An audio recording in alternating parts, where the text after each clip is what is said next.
नमस्कार दोस्तों, स्वागत है आपका आपके अपने YouTube चैनल एक्सेलेंट गुरु पर। साथियों, मैं हूं राकेश सिहाग। जैसा कि आपको पता है, हमारी रेलवे की जो PYQ बूस्टर सीरीज है वो चल रही है और इसमें हमारे 3 वीडियोस कंप्लीट हो चुके हैं। आज का ये जो है ना वीडियो, ये 4 नंबर वीडियो है, यानी 4 नंबर क्लास है ये। शायद आप रेगुलर इस क्लासेस को देख रहे होंगे और अच्छे से अपनी प्रिपरेशन को एक नए आयाम तक पहुंचा रहे होंगे, ये मैं आपसे उम्मीद कर सकता हूं। और भगवान से भी मैं प्रार्थना करूंगा कि आपको जल्द से जल्द नौकरी मिले और आप अपने लिए कुछ अच्छा कर पाओ। यही कामना के साथ मैं रोजाना आपके सामने आता हूं। जितना भी ड्यूटी के बाद टाइम मिलता है साथियों, उस टाइम में से कुछ टाइम निकाल के मैं आपके लिए वीडियोस बनाता हूं। इसका थोड़ा रिस्पॉन्स अच्छा दीजिए, अच्छे से अपने दोस्तों के पास इस वीडियोस को शेयर कीजिए, जिससे कि मुझे भी थोड़ा मोटिवेशन मिले और मैं भी और अच्छे से आपके लिए काम कर पाऊं। ठीक है, इतना मैं आपसे वादा करता हूं। अगर खुद ने सिलेक्शन लिया है रेलवे में, तो आपको भी सिलेक्शन के लिए वंचित नहीं रहने दूंगा, साइंस की वजह से।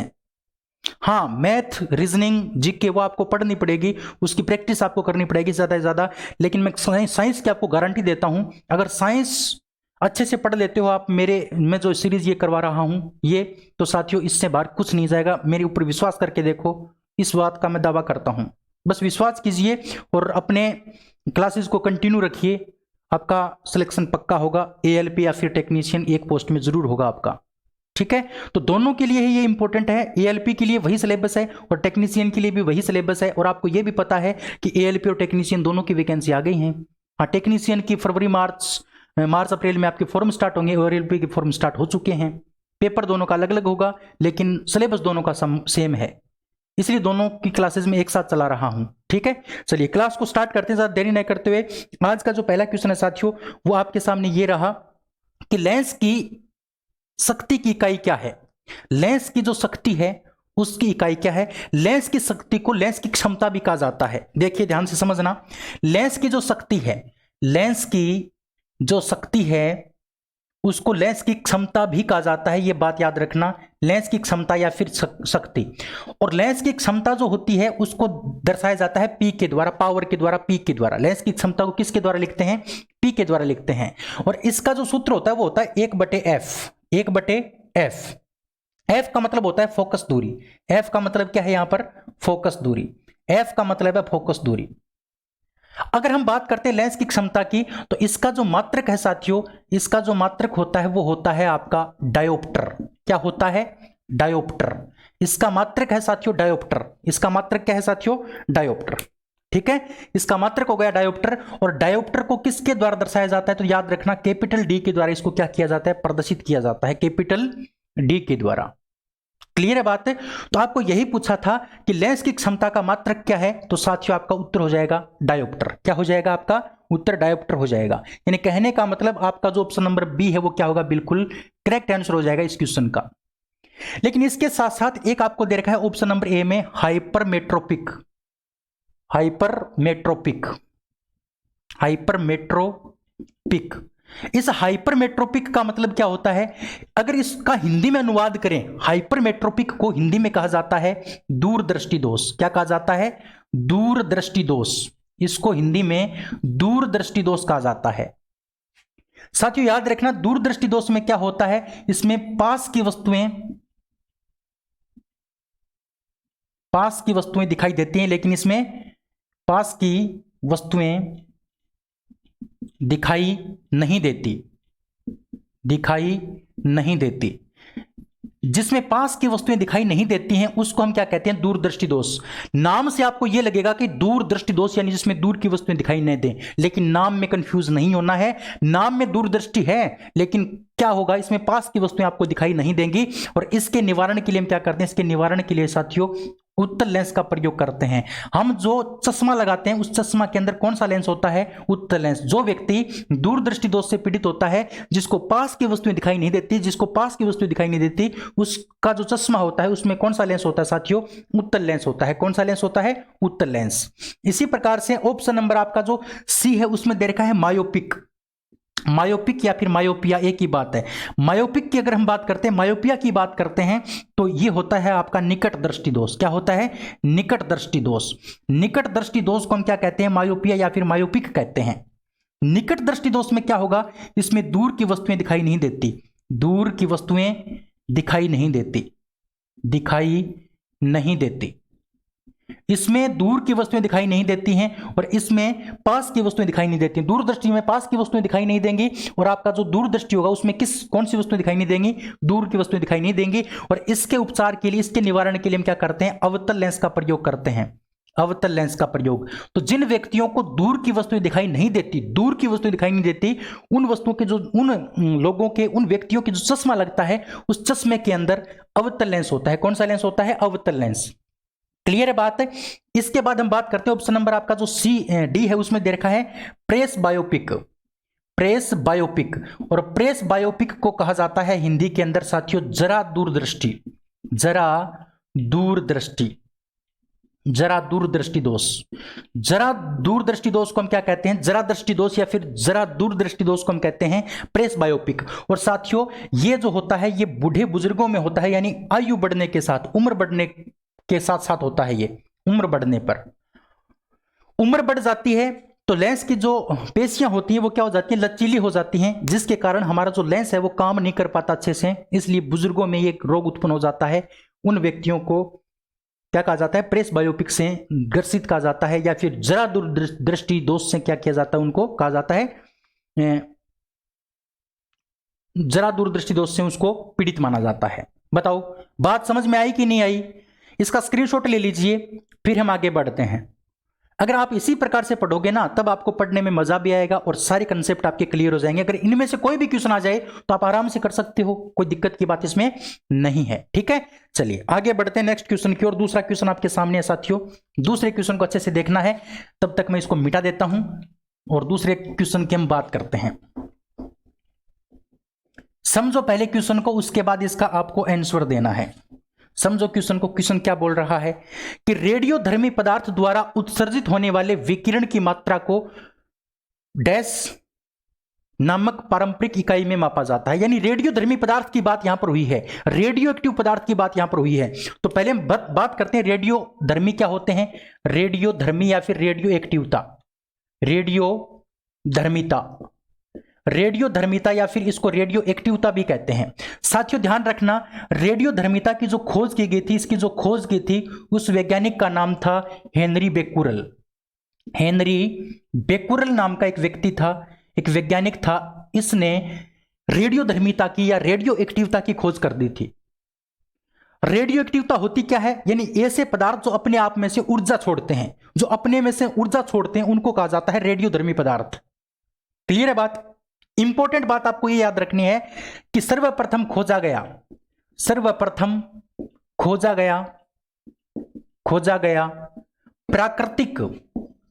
प्राकृतिक रेडियो एक्टिव पदार्थ, रेडियो एक्टिव तत्व।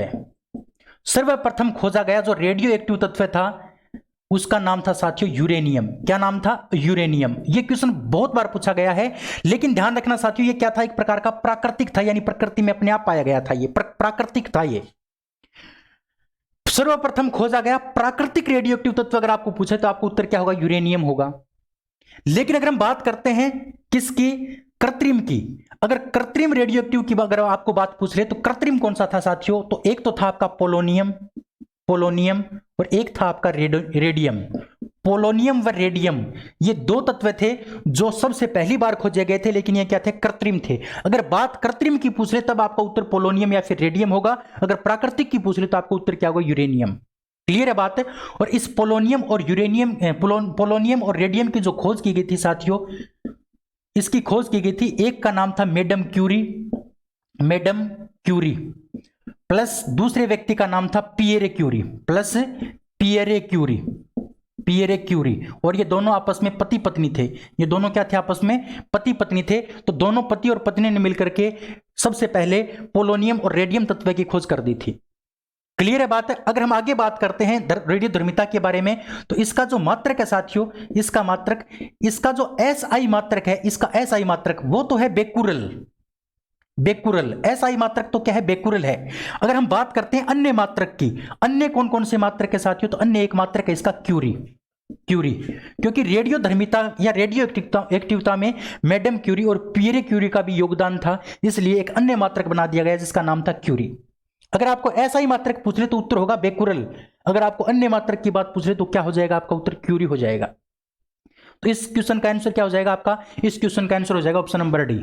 इस क्वेश्चन का आंसर क्या हो जाएगा आपका, ऑप्शन नंबर डी। बताओ कोई तकलीफ।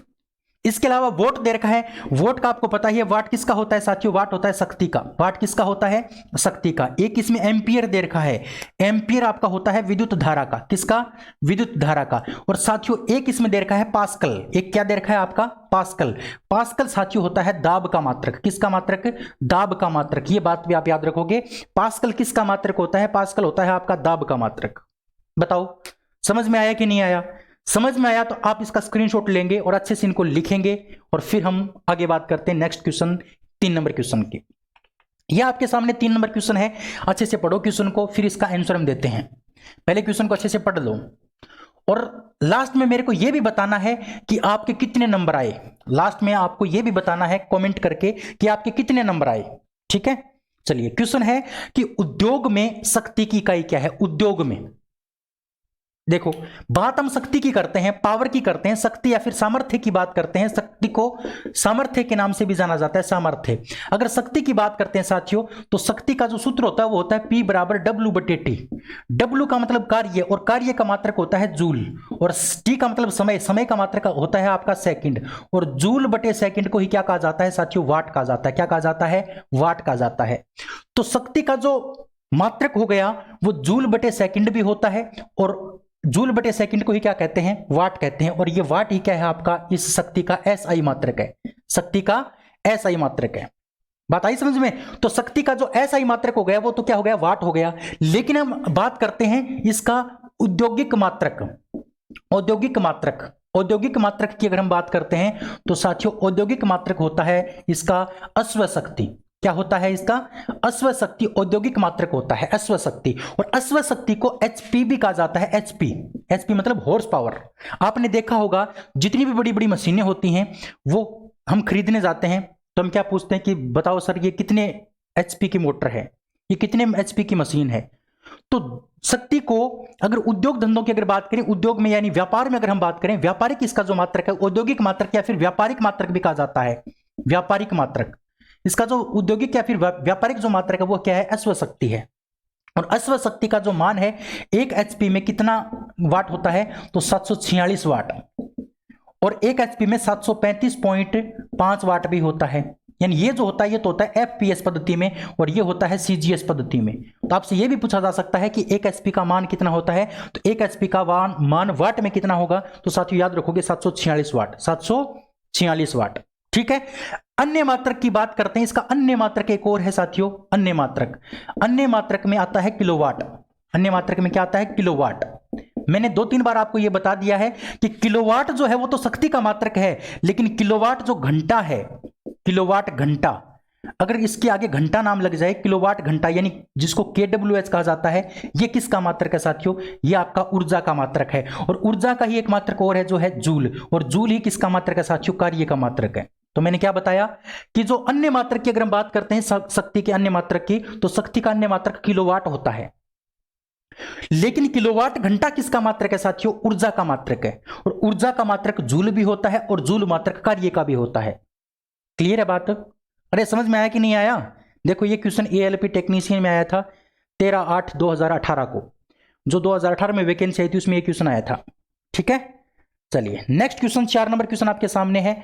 अगले क्वेश्चन की बात करते हैं, पहले पढ़ लीजिए क्वेश्चन को, फिर इस क्वेश्चन का हम धुआं करते हैं साथियों, ठीक है।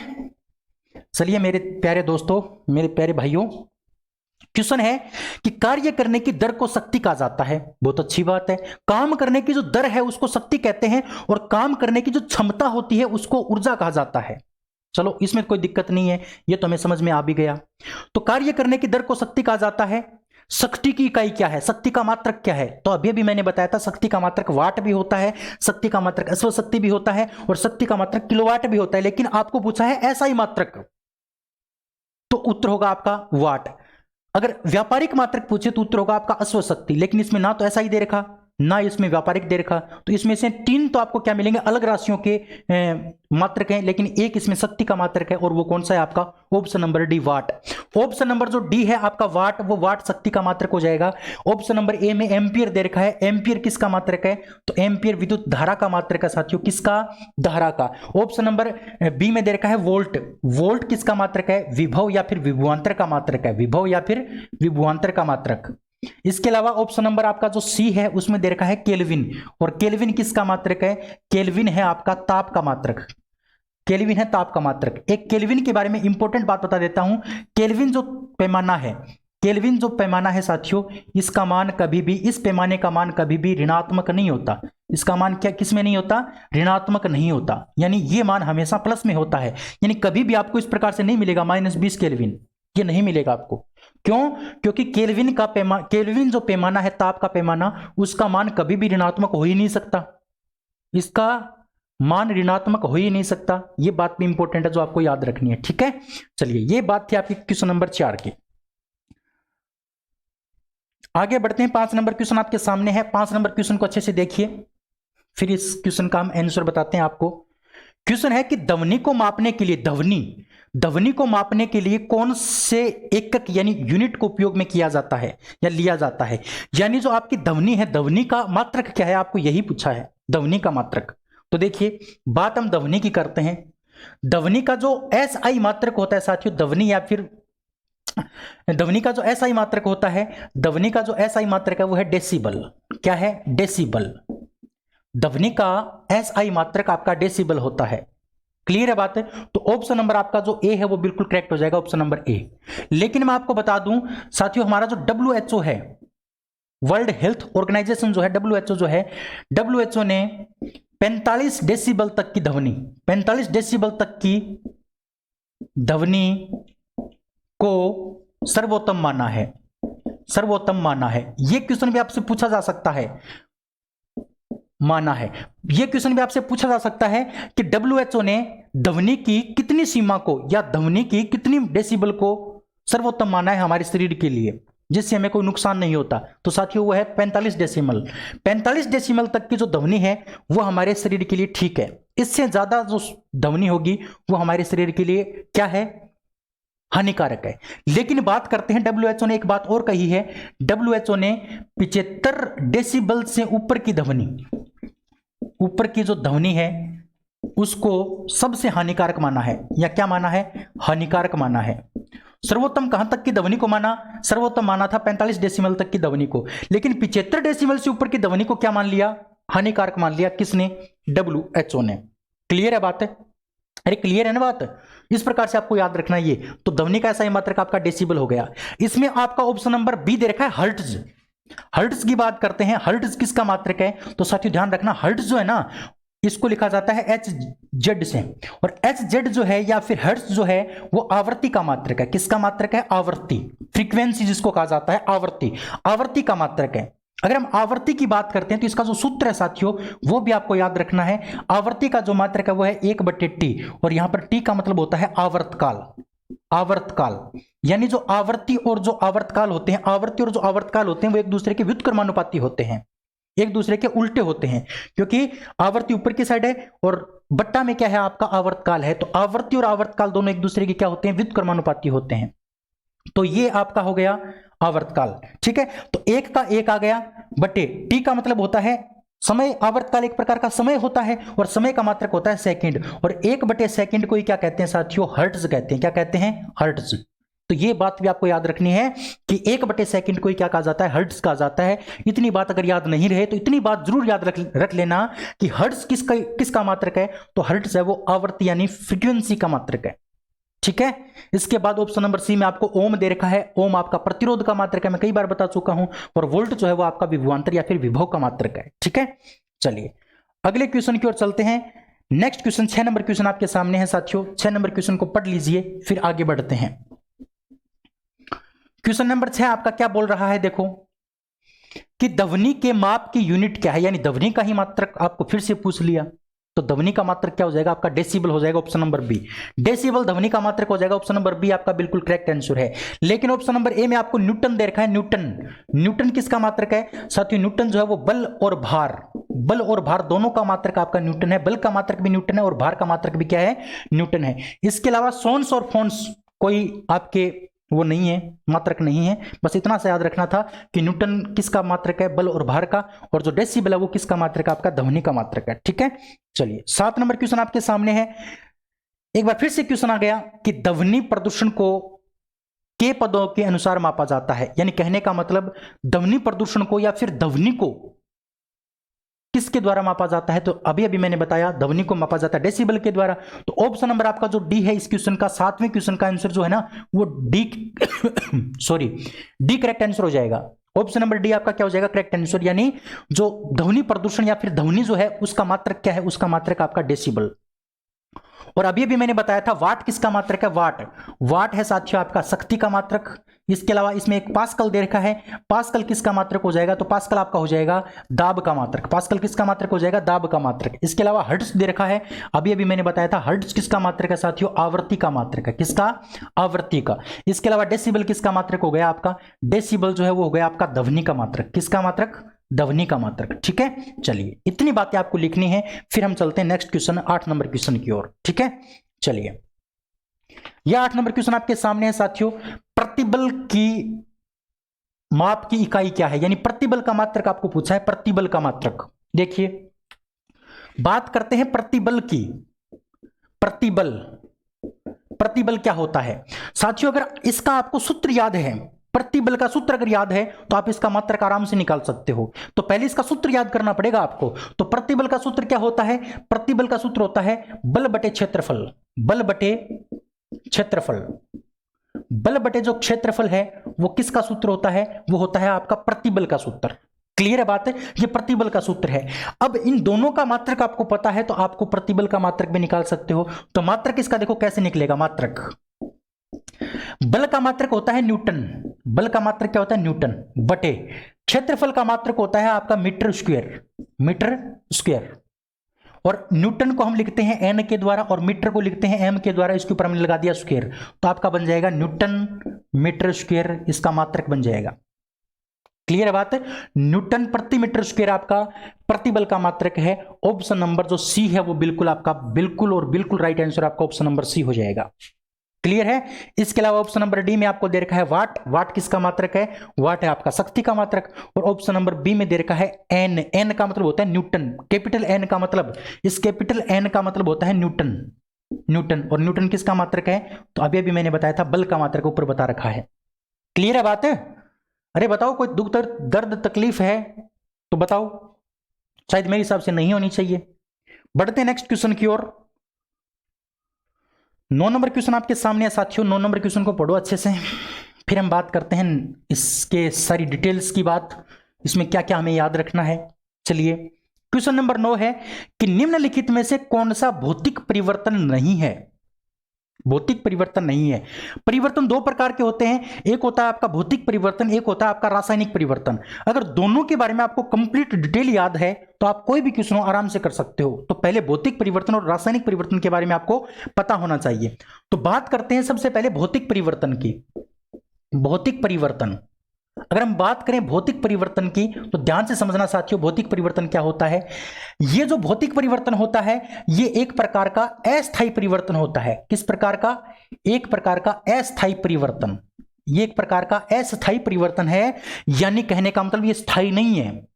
इसका मतलब यह हो गया कि भौतिक परिवर्तन में जो नया पदार्थ बनता है, नए पदार्थ से या बनने वाले नए पदार्थ से, बनने वाले नए पदार्थ से वापस पुराना पदार्थ प्राप्त हो सकता है। यानी स्थायी नहीं है ये। एक बार परिवर्तन हो गया और परिवर्तन होने के बाद वापस से वही पदार्थ प्राप्त हो जाए, यानी नया पदार्थ तो बन गया लेकिन नए पदार्थ से वापस क्या हो जाए?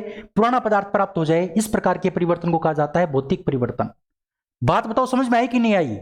भौतिक परिवर्तन किसको कहेंगे कि बनने वाला जो नया पदार्थ है उससे वापस पुराना पदार्थ बन जाए, उसको कहते हैं भौतिक परिवर्तन। इसीलिए इसको क्या कहा जाता है? अस्थायी परिवर्तन कहा जाता है।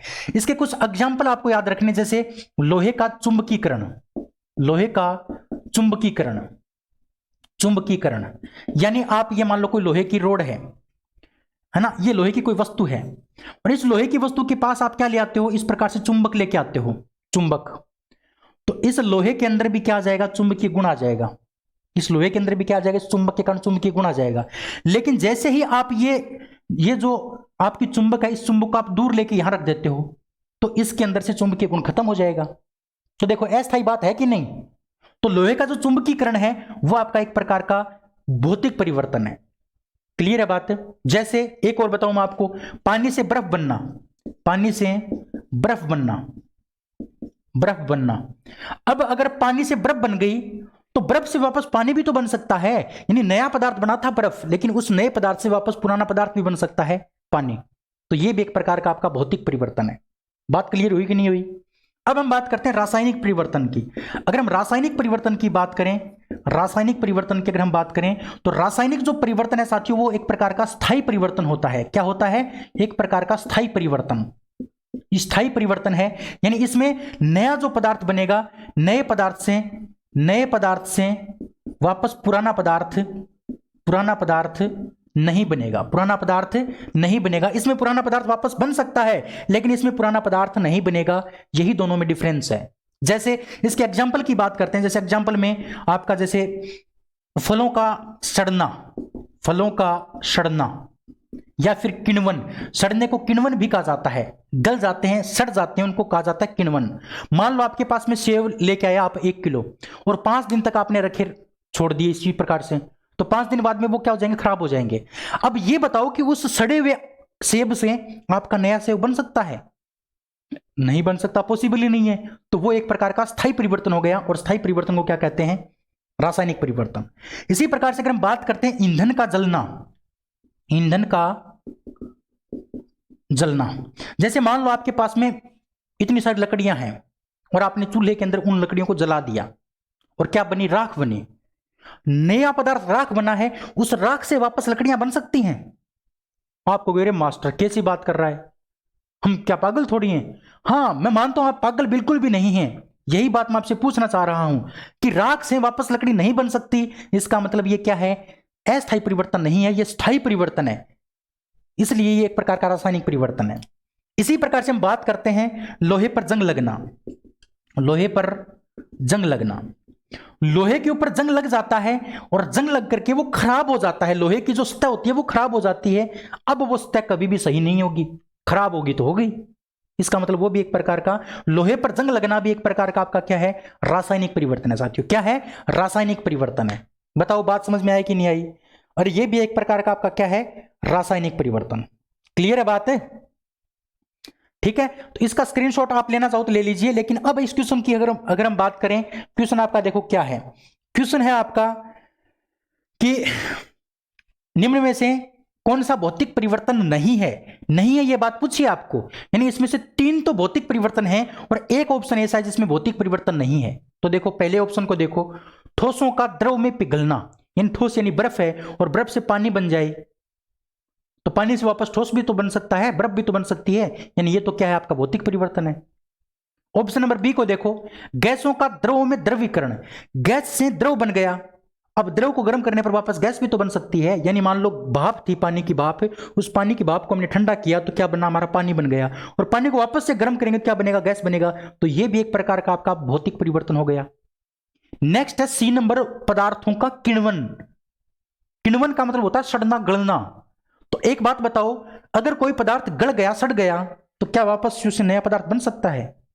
नहीं बनेगा। इसका मतलब ये आपका क्या है? भौतिक परिवर्तन नहीं है, ये रासायनिक परिवर्तन है। और यही हमें बताना था कि इसमें से कौन सा रासायनिक परिवर्तन नहीं है। तो ऑप्शन नंबर जो आपका सी है वो इस क्वेश्चन का बिल्कुल राइट आंसर हो जाएगा, ऑप्शन नंबर सी। क्लियर है कि नहीं बताओ? इसी प्रकार से ऑप्शन नंबर डी में दे रखा है कि द्रव का गैसों में वाष्पीकरण, यानी द्रव से गैस बन गई तो गैस से वापस द्रव भी तो बन सकता है। तो इसमें से 3 जो है ना वो तो आपके क्या है? भौतिक हैं। और एक ऑप्शन नंबर जो सी है वो एक प्रकार का रासायनिक परिवर्तन है। क्लियर है बात है? ठीक है, आगे बढ़ते हैं क्वेश्चन नंबर 10 की ओर। क्वेश्चन नंबर 10 आपके सामने साथियों, अच्छे से पढ़ लीजिए 10 नंबर क्वेश्चन को। फिर इस क्वेश्चन की हम बात करते हैं। इस क्वेश्चन में हमें क्या क्या याद रखना है, सारी बातें मैं आपको बताऊंगा इस क्वेश्चन की। एक बार पढ़ लीजिए साथियों क्वेश्चन को, और आपको लास्ट में यह भी बताना है कि आपके 20 में से कितने नंबर आए। अगर जिस बच्चे के 15 से ऊपर नंबर आ रहे हैं तो ये मानो उसकी तैयारी अच्छी है, और उसको और अच्छी सी तैयारी करनी चाहिए जिससे कि उसको उसके पूरे में से पूरे नंबर आए। साइंस में पूरे में से पूरे नंबर लाना कोई बड़ी बात नहीं है साथियों, आराम से लेके आ सकते हो आप, अगर अच्छे से पढ़ते हो, कॉन्सेप्ट क्लियर करके पढ़ते हो तो। ठीक है, वो आपका जो क्वेश्चन नंबर 10 है उसको देखो कि इनमें से कौन सा रासायनिक परिवर्तन नहीं है, इसमें नहीं है, इसके ऊपर ध्यान देना है आपको। यानी इसमें से 3 ऐसे हैं जो रासायनिक परिवर्तन है और एक ऐसा है जो रासायनिक परिवर्तन नहीं है, तो आपको वही बताना है कि इसमें से रासायनिक परिवर्तन कौन सा नहीं है। तो देखो ऑप्शन नंबर 1 को, ईंधन का दहन। ईंधन का दहन, ईंधन का दहन, दहन का मतलब होता है जलना। ईंधन का दहन या जलना, यानी कोई ईंधन है, लकड़ी है, वो जल जाती है, तो जलने के बाद वापस से हमें लकड़ी प्राप्त नहीं हो सकती, यानी ये रासायनिक परिवर्तन है। हमें तो ये बताना कि कौन सा नहीं है, तो ये तो हमारा उत्तर नहीं हो सकता। ऑप्शन नंबर बी को देखो, अम्लीकृत जल का विद्युत अपघटन। अम्लीकृत जो जल होता है, जैसे जल है, ये पात्र में जल है और जल में हमने HCl डाल दिया और फिर इसमें हमने क्या कर दी, विद्युत धारा प्रवाहित कर दी, विद्युत धारा। तो इसमें 2 प्रखनलियां लगा देते हैं इस प्रकार से। तो एक प्रखनली में आती है O2 गैस, दूसरी प्रखनली में आती है H2 गैस। अब वापस से O2 को और H2 को मिला देंगे तो क्या बन जाएगा, हमारा जल वापस से बन जाएगा। यानी कहने का मतलब इस पात्र में क्या था, पानी था, और पानी के अंदर थोड़ा सा हमने HCl डाल दिया और फिर इसके अंदर हमने धारा प्रवाहित कर दी। तो धारा प्रवाहित करने के बाद में इसकी एक प्रखनली में तो बनेगी O2 गैस और दूसरी प्रखनली में बनेगी H2 गैस। लेकिन वापस से O2 और H2 को मिला देंगे तो वापस से क्या बन जाएगा, जल बन जाएगा। यानी पहले हमारे पास में जल था, जल से हमारी गैसें बन गई और गैसों से वापस क्या बन गया, हमारा जल बन गया। यानी ये एक प्रकार का अस्थायी परिवर्तन हो गया। तो ऑप्शन नंबर जो बी है वो आपका क्या है, रासायनिक परिवर्तन नहीं है, ये आपका एक भौतिक परिवर्तन है, और आपको यही बताना था कि निम्न में से कौन सा रासायनिक परिवर्तन नहीं है। तो ऑप्शन नंबर बी आपका बिल्कुल करेक्ट होगा। ऑप्शन नंबर सी को देख सकते हो, लोहे में जंग लगना।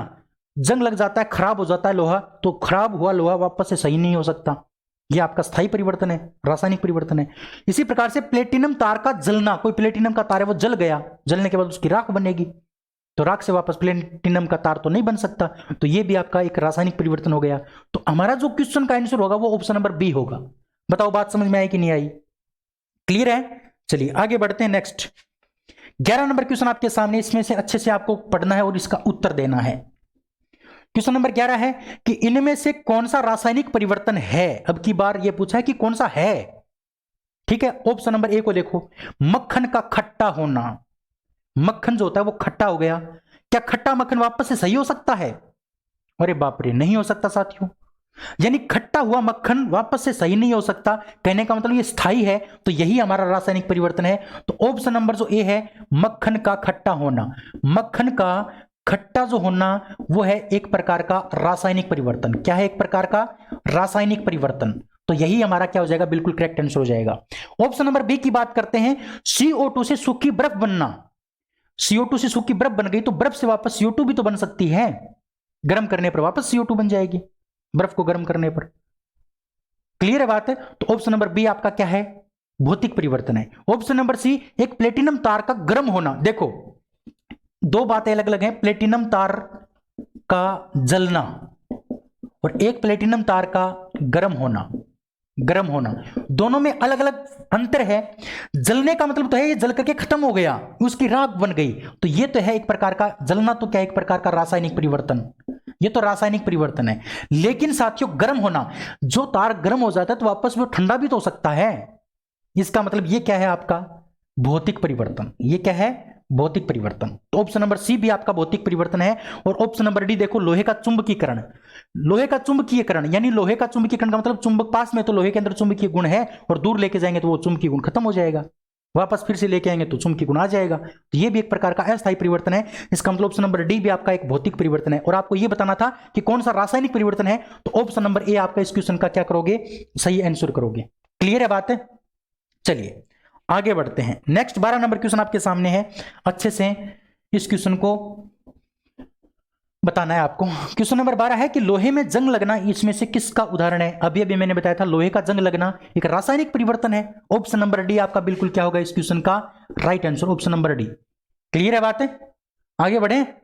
आपकी इजाजत है तो चलिए, बिल्कुल। Option number question number 13, question number 13 को अच्छे से देखो, इसका आंसर दीजिए आप, बताओ क्या होगा। क्वेश्चन क्या है देखो, पहले पढ़ो अच्छे से, कि इनमें से कौन सा रासायनिक परिवर्तन का एक उदाहरण है। इसमें से कौन सा रासायनिक परिवर्तन का उदाहरण है। देखो पहले में बात करते हैं ऊर्ध्वपातन की। ऊर्ध्वपातन की बात करते हैं, ऊर्ध्वपातन होता क्या है, अच्छे से समझो ऊर्ध्वपातन होता क्या है। ऊर्ध्वपातन किसको कहते हैं, यानी ठोस को अगर हम गर्म कर दें, ठोस को हम क्या कर दें, गर्म कर दें, और ठोस से क्या बन जाए, गैस बन जाए, ठोस से गैस बन जाए, तो उसको कहा जाता है ऊर्ध्वपातन। क्लियर है। अब देखो मान लो कि कोई ठोस पदार्थ है, और इस जैसे ठोस पदार्थ जैसे कपूर, इसका उदाहरण होता है कपूर। कपूर जो है ना, कपूर की जो टेबलेट आती है, कपूर की जो गोली आती है, उस कपूर की गोली को अगर आप गर्म करोगे, ये कपूर की गोली है मान लो, और इसको आपने क्या कर दिया, गर्म कर दिया, तो गर्म करने के बाद इसकी क्या बन जाएगी, गैस बन जाएगी। और इस गैस को वापस से आप क्या करोगे, ठंडा करोगे ना, तो वापस से क्या बन जाएगा, आपका कपूर बन जाएगा। यानी कपूर को आपने गर्म किया तो गैस बनी, और गैस को वापस से ठंडा किया तो क्या बन गया, कपूर। यानी एक प्रकार का अस्थायी परिवर्तन है। और अस्थायी परिवर्तन इसलिए क्या है, ये एक प्रकार का भौतिक परिवर्तन, ये क्या है, भौतिक है। चलिए दूसरे की बात करते हैं, क्रिस्टलीकरण। क्रिस्टलीकरण, अब आपको पता होना चाहिए क्रिस्टलीकरण होता क्या है, क्रिस्टलीकरण का मतलब क्या होता है। क्रिस्टलीकरण का मतलब होता है कि कोई यौगिक है, कोई यौगिक है, उस यौगिक में जल का जोड़ना, जल को जोड़ना, या जल की मात्रा बढ़ाना, जल की मात्रा बढ़ाना, जल की मात्रा बढ़ाना। यानी कोई भी आपका यौगिक है, उसके अंदर आप जल मिला देते हो, जल मिला देते हो, तो उसको कहा जाता है क्रिस्टलीकरण करना। जैसे मान लो उदाहरण के रूप में बताऊं, CuSO4 है, कॉपर सल्फेट है, कॉपर सल्फेट में आप क्या करोगे, जल मिलाओगे, मान लो आपने 5 अणु पानी के मिला दिए, 5 अणु पानी के मिला दिए, और इससे बना हमारा पदार्थ CuSO4.5H2O, ये पदार्थ बन गया।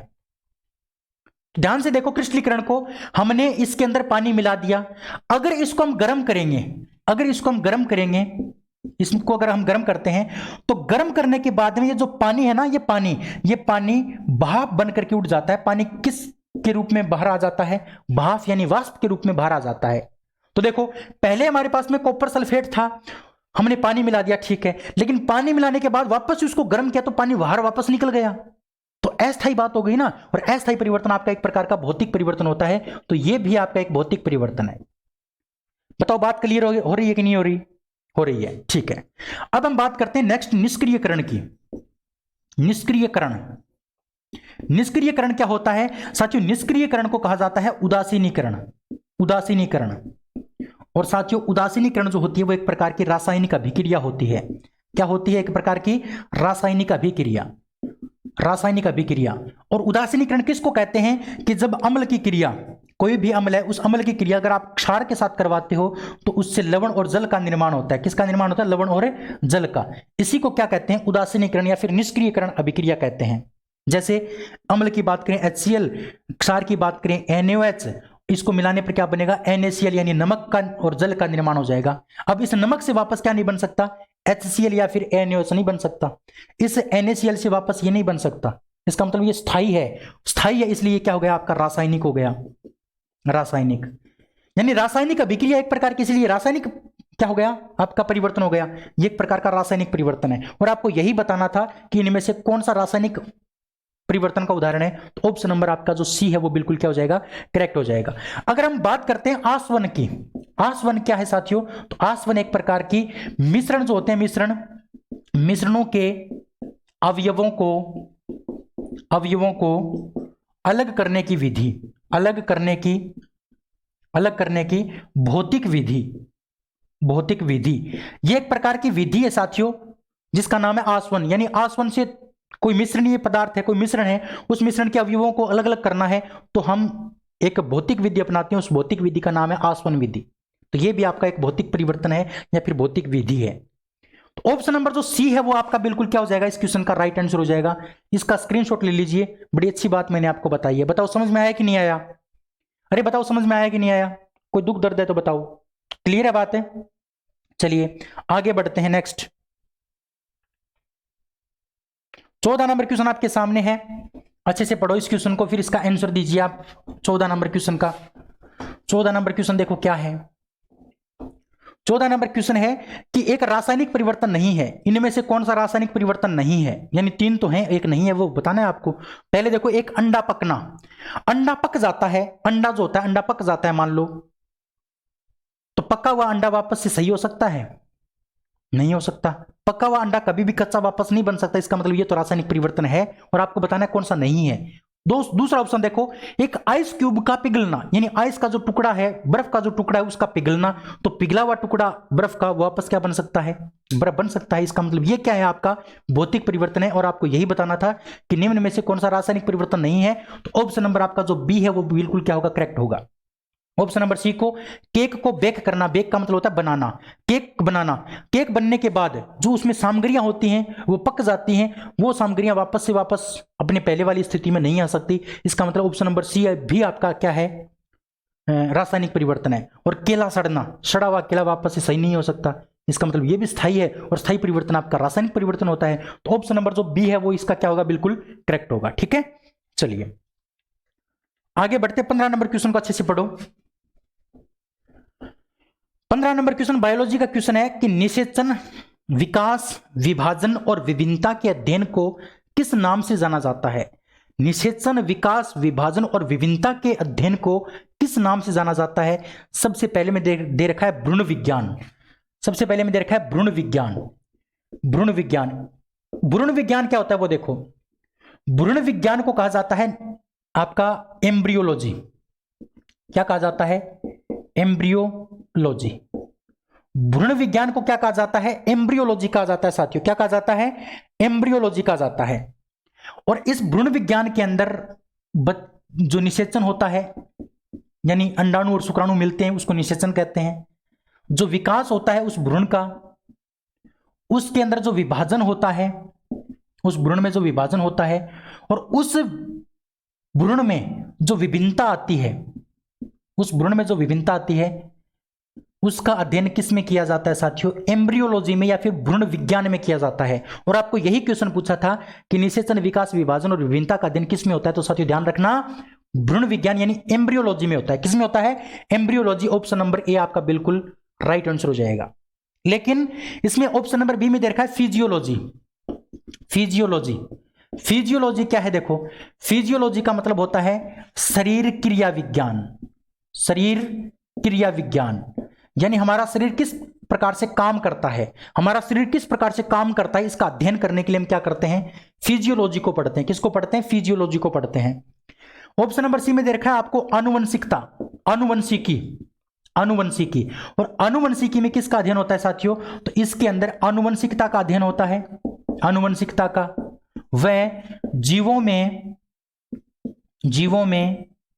विभिन्नताओं का अध्ययन, विभिन्नताओं का अध्ययन, यानी कोई भी जीव होता है वो अपने माता पिता के बिल्कुल समान नहीं होता, उसमें कुछ ना कुछ विभिन्नता मिलेगी। इस विभिन्नता का जो अध्ययन है वो किस में होता है?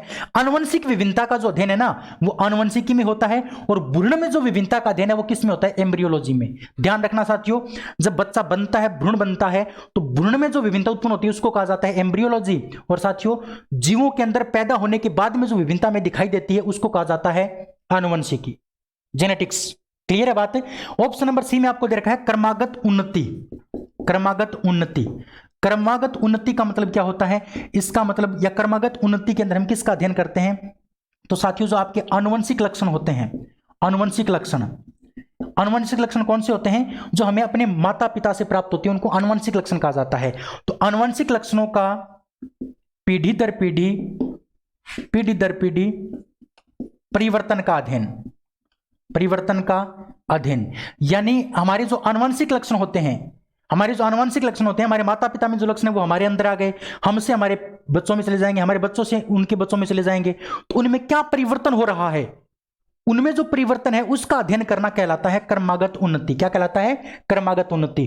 तो इस क्वेश्चन का आंसर आपका ऑप्शन नंबर 1 करेक्ट हो जाएगा। उम्मीद करता हूं क्वेश्चन समझ में आया होगा, स्क्रीनशॉट इसका ले लिया होगा आपने। अब हम बात करते हैं नेक्स्ट क्वेश्चन, 16 नंबर क्वेश्चन की। 16 नंबर क्वेश्चन को अच्छे से पढ़ो।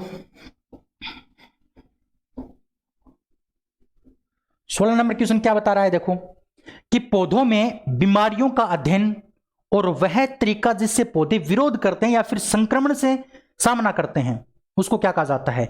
यानी पौधों के अंदर जो बीमारी हो जाती है उस बीमारी का, और उस बीमारी से पौधे किस प्रकार से अपना बचाव करते हैं उसका अध्ययन किसके अंदर किया जाता है। तो देखो ऑप्शन नंबर ए में आपको दे रखा है विकृति विज्ञान, विकृति विज्ञान। ऑप्शन नंबर ए में आपको विकृति विज्ञान दे रखा है। ऑप्शन नंबर जो बी है उसमें आपको क्या दे रखा है, ऑप्शन नंबर बी में आपको दे रखा है क्रिया विज्ञान। तो जो विकृति विज्ञान है उसको कहा जाता है पैथोलॉजी। क्या कहा जाता है, पैथोलॉजी, पैथोलॉजी। और साथियों इस विकृति विज्ञान में या फिर पैथोलॉजी में किसका अध्ययन होता है, इस पैथोलॉजी या फिर विकृति विज्ञान में होता है जो हमारे शरीर के अंग हैं, शरीर के अंगों की अक्षमता, अक्षमता का अध्ययन, यानी हमारे असक्षमता का अध्ययन या फिर अक्षमता या फिर असक्षमता, असक्षमता का अध्ययन। यानी हमारे जो अंग हैं वो काम करने में असक्षम हो जाते हैं, काम करने में सक्षम नहीं रहते। इसका अध्ययन करने के लिए हम किसको पढ़ते हैं, पैथोलॉजी को पढ़ते हैं या फिर विकृति विज्ञान को पढ़ते हैं। ऑप्शन नंबर बी में आपको देखा है क्रिया विज्ञान, क्रिया विज्ञान। अभी अभी मैंने आपको बताया था शरीर की जो क्रिया विज्ञान है उसको कहा जाता है फिजियोलॉजी। क्या कहा जाता है, फिजियोलॉजी, फिजियोलॉजी।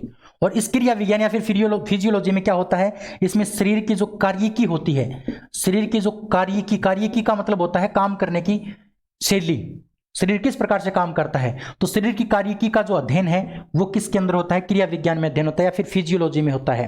इसी प्रकार से ऑप्शन नंबर सी में दे रखा है फाइटोपैथोलॉजी, फाइटोपैथोलॉजी, फाइटोपैथोलॉजी। देखो पैथोलॉजी का मतलब तो होता है बीमारियों का अध्ययन करना, पैथोलॉजी का मतलब बीमारियों का अध्ययन करना, लेकिन फाइटो का मतलब क्या होता है, पौधा।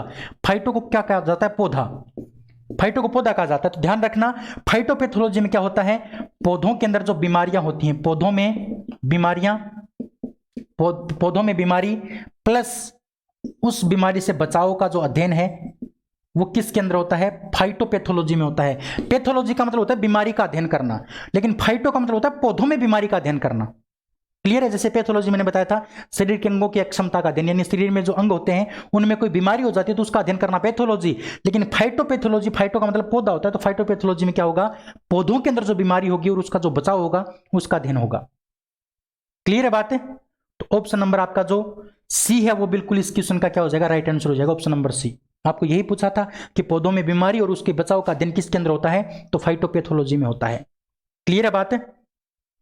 आगे बढ़ते हैं नेक्स्ट। 17 नंबर क्वेश्चन आपके सामने है साथियों। 17 नंबर क्वेश्चन को अच्छे से पढ़ो।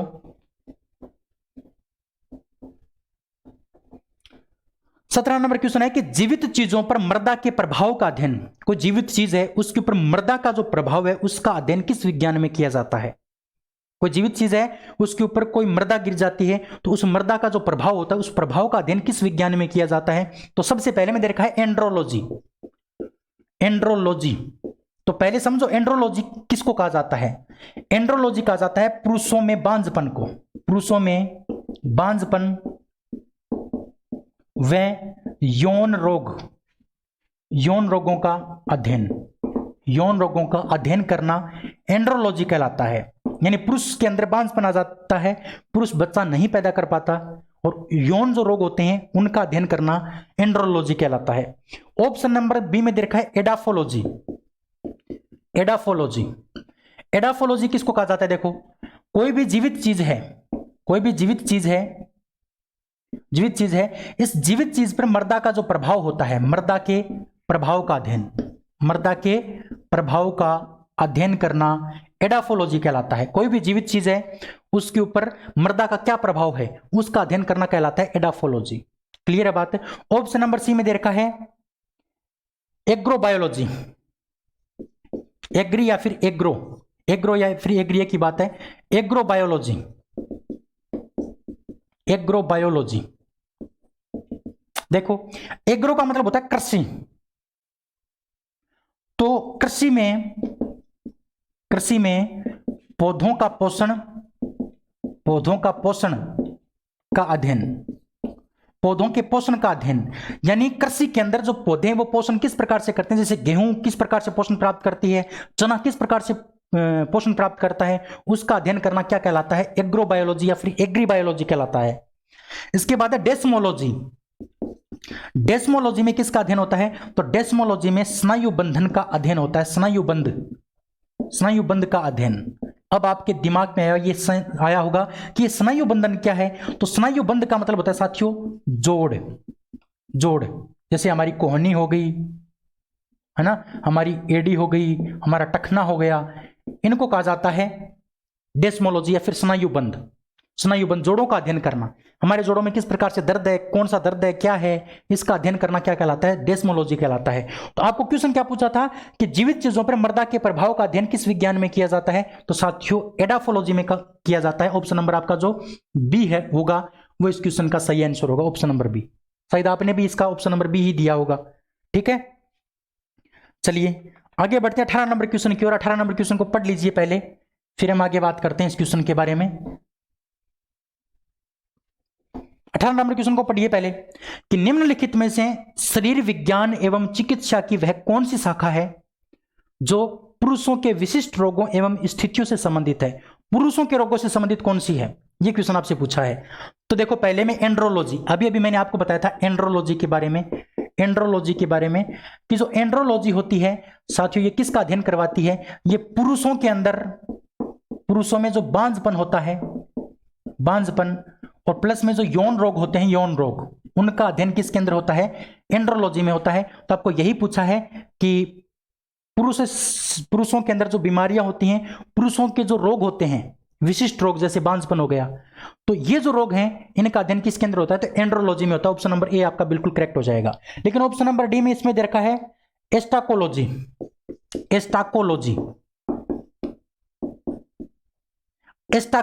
ऑप्शन नंबर जो सी है उसमें दे रखा है बायो इकोलॉजी, और ऑप्शन नंबर जो आपका डी है उसमें दे रखा है डेस्मोलॉजी। क्या दे रखा है? डेस्मोलॉजी। अगर हम बात करते हैं एस्टाकोलॉजी की, एस्टाकोलॉजी में आपको याद रखना है, एस्टाकोलॉजी में क्रेफिस का अध्ययन होता है। किसका अध्ययन होता है?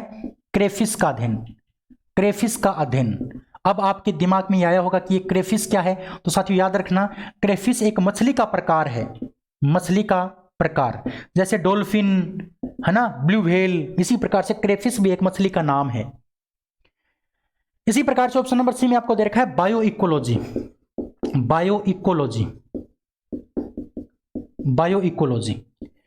देखो बायो का मतलब होता है जीव जंतु, तो जीव प्लस पर्यावरण, इकोलॉजी का मतलब पर्यावरण का के संबंध का अध्ययन, यानी जो बायोलॉजी, ये जो बायो इकोलॉजी जो होता है वो क्या होता है कि बायो का मतलब जीव और इकोलॉजी का मतलब पर्यावरण, जीव और पर्यावरण आपस में किस प्रकार से संबंधित होते हैं, इसका अध्ययन करना बायो इकोलॉजी कहलाता है। और डेस्मोलॉजी अभी मैंने आपको बताया था, डेस्मोलॉजी में किसका अध्ययन होता है? डेस्मोलॉजी में होता है स्नायुबंध का अध्ययन। किसका अध्ययन? स्नायुबंध का अध्ययन। और स्नायुबंध क्या होता है? आपके जो जोड़ होते हैं उनको स्नायुबंध कहा जाता है। क्लियर है? तो ऑप्शन नंबर आपका जो ए है वो बिल्कुल इस क्वेश्चन का राइट आंसर हो जाएगा। ठीक है, चलिए 19 नंबर क्वेश्चन आपके सामने है। 19 नंबर क्वेश्चन को पढ़िए और इसका उत्तर दीजिए। 19 नंबर क्वेश्चन देखो क्या है, निम्नलिखित में से चिकित्सा विज्ञान की कौन सी शाखा यकृत के उपचार और उसके अध्ययन से संबंधित है? यकृत की बात की है तो देखो सबसे पहले में दे रखा है हेलकोलॉजी के अंदर किसका अध्ययन होता है? तो याद रखोगे हेलकोलॉजी के अंदर अल्सर एक बीमारी होती है, अल्सर का अध्ययन होता है। अल्सर का अध्ययन करना हेलकोलॉजी कहलाता है। ऑप्शन नंबर बी में दे रखा है हेप्टोलॉजी के अंदर आपका जो यकृत आता है, जो अग्न्याशय होता है, अग्न्याशय, और आपका जो पित्ताशय होता है, पित्ताशय, इनका अध्ययन करना क्या कहलाता है? आपका हेप्टोलॉजी कहलाता है। यकृत, अग्न्याशय और पित्ताशय का अध्ययन करना हेप्टोलॉजी कहलाता है। क्या कहलाता है? हेप्टोलॉजी। ऑप्शन नंबर सी में दे रखा है हेटेरोलॉजी या फिर हेटेरोलॉजी। हेटेरोलॉजी के अंदर किसका अध्ययन होगा? तो आपका जो विषमता होती है, विषमता का अध्ययन, यानी कोई विभिन्नता हमारे शरीर में आ जाए या अन्य लोगों से कुछ अलग आपको दिखाई दे। जैसे मनुष्य के अंदर जैसे मान लो 5 अंगुलियां होती हैं एक हाथ में, लेकिन किसी व्यक्ति के 6 अंगुलियां हैं, 6, ये विषमता है। तो इसका अध्ययन करना हेटेरोलॉजी कहलाता है। क्या कहलाता है? हेटेरोलॉजी। और इसके बाद दे रखा है जेरिएट्रिक्स क्या होता है? तो जेरिएट्रिक्स का मतलब होता है जो बुजुर्ग होते हैं, बुजुर्गों का स्वास्थ्य की देखभाल, स्वास्थ्य की देखभाल का अध्ययन, देखभाल का जो अध्ययन है वो कहलाता है आपका जेरिएट्रिक्स। बुजुर्ग जो लोग होते हैं उनकी स्वास्थ्य की देखभाल करना जेरिएट्रिक्स कहलाता है। तो इसका जो आंसर होगा आपका, यकृत की बात पूछी थी तो इसका आंसर आपका ऑप्शन नंबर बी हो जाएगा। Option number B is the right answer this question. Clear है? ऑप्शन नंबर बी इस क्वेश्चन का राइट आंसर होगा। चलिए आगे 20 नंबर क्वेश्चन आपके सामने है साथियों। 20 नंबर क्वेश्चन को पढ़ लीजिए, आज का ये लास्ट क्वेश्चन है। पढ़ो अच्छे से इस क्वेश्चन को, फिर हम इस क्वेश्चन का हम जवाब आपको देते हैं। क्वेश्चन नंबर 20 है कि जीवों के वर्गीकरण से संबंधित जीव विज्ञान की शाखा को क्या कहते हैं? वर्गीकरण से संबंधित, वर्गीकरण से संबंधित विज्ञान को हम क्या कहते हैं? वर्गीकरण विज्ञान कहते हैं। वर्गीकरण विज्ञान को क्या कहा जाता है? जो वर्गीकरण से संबंधित होती है उसको वर्गीकरण विज्ञान कहते हैं, वर्गीकरण विज्ञान। ऑप्शन नंबर ए आपका इस क्वेश्चन का राइट आंसर हो जाएगा। लेकिन वर्गीकरण विज्ञान के बारे में कुछ जानकारी आपको और याद रखनी है साथियों। जो वर्गीकरण विज्ञान है इसके जनक का नाम क्या है? वर्गीकरण विज्ञान के जनक का नाम है कार्ल लिनियस। कार्ल लिनियस नाम के वैज्ञानिक को, कार्ल लिनियस नाम के वैज्ञानिक को वर्गीकरण विज्ञान का क्या कहा जाता है? पिता कहा जाता है या फिर जनक कहा जाता है, कार्ल लिनियस। साथियों कार्ल लिनियस जो है इन्होंने एक पुस्तक लिखी थी, उस पुस्तक का नाम था सिस्टीमा नेचुरी। सिस्टीमा नेचुरी, सिस्टीमा नेचुरी नाम की पुस्तक लिखी थी कार्ल लिनियस ने। और इस सिस्टीमा नेचुरी नाम की जो पुस्तक है इसमें किया गया था सर्वप्रथम वर्गीकरण। सर्वप्रथम जो वर्गीकरण है वो किसके अंदर किया गया था? तो याद रखोगे साथियों, सर्वप्रथम वर्गीकरण इस सिस्टीमा नेचुरी नाम की पुस्तक में किया गया था जो कार्ल लिनियस ने लिखी थी। इसीलिए कार्ल लिनियस को वर्गीकरण का पिता कहा जाता है या फिर वर्गीका का पिता कहा जाता है। क्लियर है बात है? सही क्लियर है बात है। अगर हम बात करें नेक्स्ट नोथोलॉजी की, नोथोलॉजी, नोथोलॉजी के अंदर किसका अध्ययन होता है? तो याद रखोगे जो ईश्वरीय शक्ति होती है, ईश्वरीय शक्ति, भगवान की जो शक्ति होती है, ईश्वरीय शक्ति का जो अध्ययन करना है वो क्या कहलाता है साथियों? ईश्वरीय शक्ति का अध्ययन करना आपका नोथोलॉजी कहलाता है। इसी प्रकार से शरीर रचना विज्ञान, शरीर रचना विज्ञान, अगर हम शरीर रचना विज्ञान की बात करते हैं तो शरीर रचना विज्ञान को कहा जाता है एनाटॉमी। क्या कहते हैं? एनाटॉमी। एनाटॉमी किसको कहते हैं? शरीर रचना विज्ञान को। एनाटॉमी में क्या होता है या फिर शरीर रचना विज्ञान में क्या होता है? शरीर की जो बनावट होती है, शरीर की जो रचना होती है, प्लस चीर फाड़ जो किया जाता है, चीर फाड़, शरीर का जो चीर फाड़ किया जाता है, चीर फाड़ का जो अध्ययन है वो किसके अंदर होता है? एनाटॉमी में होता है। शरीर किस प्रकार से काम करता है, क्रिया, क्रियाविधि की अगर बात करें तो वो किसके अंदर होता है? फिजियोलॉजी में। लेकिन शरीर की रचना, शरीर किस प्रकार से बना हुआ है, इसका अध्ययन करने के लिए हम किसको पढ़ते हैं? एनाटॉमी को पढ़ते हैं। क्लियर है बात है? और ऑप्शन नंबर आपका जो डी दे रखा है उसमें दे रखा है सरोविज्ञान। क्या दे रखा है? सरोविज्ञान। अगर सरोविज्ञान की बात करते हैं तो इसमें नदी आ गई आपकी, नदी, नदियां, तालाब, है ना, झरने आदि का जो अध्ययन है, आदि का जो अध्ययन है वो किसके अंदर किया जाता है साथियों? सरोविज्ञान में किया जाता है। क्लियर है? तो इस क्वेश्चन का जो ऑप्शन नंबर जो ए था वो बिल्कुल करेक्ट था और इसका स्क्रीनशॉट आपने ले लिया होगा। इसी प्रकार से अगर आप पढ़ोगे तो साथियों एक भी क्वेश्चन आपका गलत नहीं होगा। जो मैं आपको एक अच्छी बात आपको बता दूं कि जो हमारी ये रेलवे जो होती है, रेलवे का एक सिद्धांत है कि रेलवे 75 से लेकर 80% जो क्वेश्चन है वो प्रीवियस ईयर क्वेश्चन पूछती है, जो पीछे के एग्जाम में आए हुए क्वेश्चन है वही पूछती है। तो आपको ध्यान रखना है कि अगर आप साइंस को तैयार करना चाहो तो साइंस के लिए मैं जो आपको करवा रहा हूं इसको अच्छे से पढ़ लो और इसके जो चारों ऑप्शन है ना वो अच्छे से पढ़ लो। उस चारों ऑप्शन के बारे में आपको पूरा पता होना चाहिए। मान लो एक बार एक क्वेश्चन आ गया तो उस क्वेश्चन का जो ऑप्शन है ना उस ऑप्शन में से एक नया क्वेश्चन बना देगी रेलवे की जो एग्जाम लेने वाली एजेंसी है वो। यही इतिहास रहा है पीछे का, तो यही इतिहास आगे रहेगा, बदलाव होगा नहीं। क्योंकि मुझे पता है, मैंने एग्जाम निकाला है रेलवे का तो मुझे अच्छे से पता है और अच्छे से मैं आपकी तैयारी करवा रहा हूं। उम्मीद है कि आप भी इस बात को समझ रहे हैं। अगर आपको क्लास पसंद आ रही है तो आप अपने दोस्तों को जोड़ लीजिए, क्लास को शेयर कर दीजिए। चैनल के ऊपर ज्यादा बच्चे जुड़ेंगे तो मेरा भी मोटिवेशन बढ़ेगा और मैं भी आपके लिए बहुत अच्छे से काम कर पाऊंगा। दूसरी बात, इस क्लास का अगर आपको पीडीएफ चाहिए तो डिस्क्रिप्शन के अंदर मैंने टेलीग्राम चैनल का लिंक दे रखा है, उसके ऊपर क्लिक करके आप टेलीग्राम से जुड़ जाइए। वहां पर आपको रोजाना इस क्लास का पीडीएफ भी मिलेगा। क्लियर है बात है? तो पीडीएफ से आप बार बार इनको रिवाइज कर सकते हैं। तो बताइए, अगर आपको क्लास में कोई दिक्कत लगती है तो आप कमेंट कर सकते हैं, और आपको कोई सुझाव देना है तो आप कमेंट कर सकते हैं। तो अगर अच्छी क्लास लगी है तो शेयर और लाइक सब्सक्राइब जरूर करके जाना। कल फिर मिलते हैं, तब तक के लिए साथियों जय हिंद, जय भारत। अच्छे से पढ़ना, मजे से पढ़ना, अपना और अपनों का ख्याल जरूर रखना। आज के इतना ही, कल फिर मिलेंगे, तब तक के लिए जय हिंद, जय भारत। थैंक यू, धन्यवाद दोस्तों।